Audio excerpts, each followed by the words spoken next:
Jack, I feel like since your win in Montreal, this is the fight that we've been like literally the first interview you did was about Islam. So I guess how's it feel to now only be a few days away from finally getting to fight the guy that we've been asking you about since your last fight?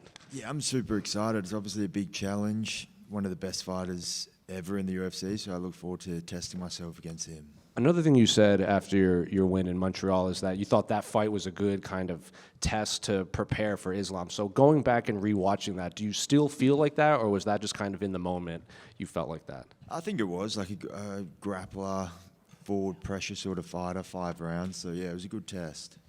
And I guess, how's life changed for you since winning the belt compared to expectations? Because a lot of people are chasing that, and then when they get it, they have all these lofty expectations that might not be met. So how's life for you compared to what you thought it would be as champion? Yeah, nothing's really changed. I've always just looked forward to the next big challenge. Obviously, yeah, as you said, we knew about the fight pretty much straight away. So I was just back to the gym, back to reality, and then chasing another big challenge.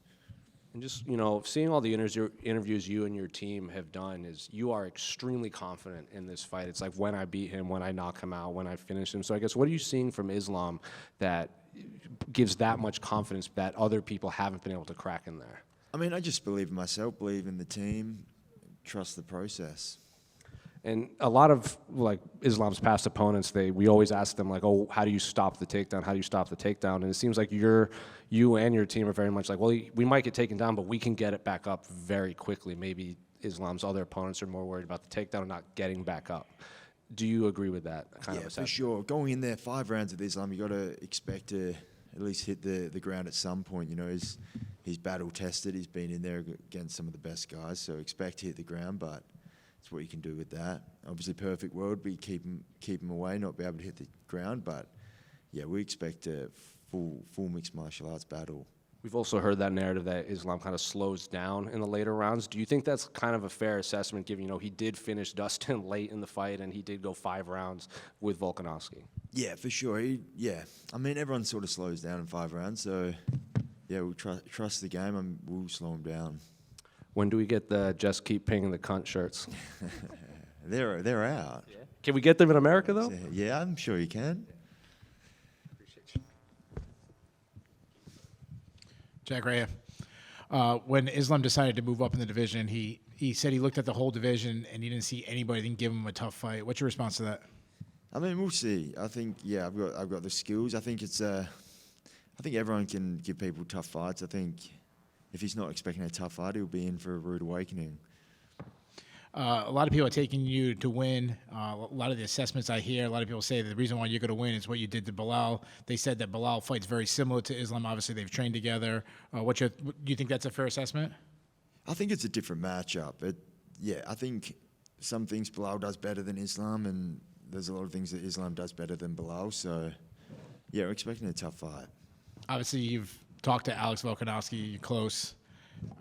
I'm assuming he's giving you some tips and everything. Obviously, his first fight was extremely close. A lot of people thought he won. Obviously, without giving away your game plan, is anything that he said particular stood out to you?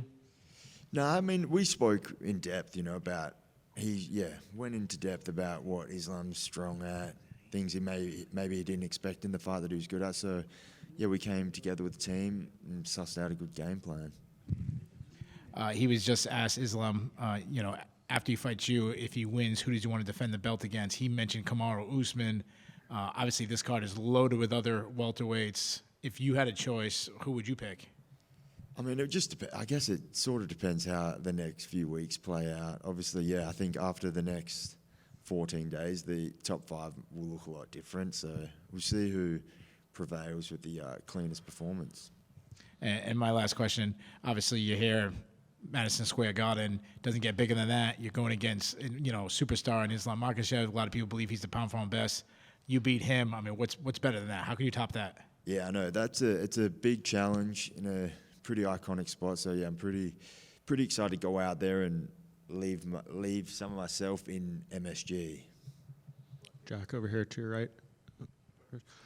You faced off with Islam the other day. What did you just make of his size and how he's added the weight for welterweight?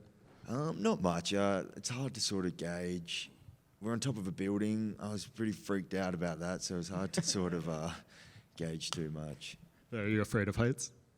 A little bit.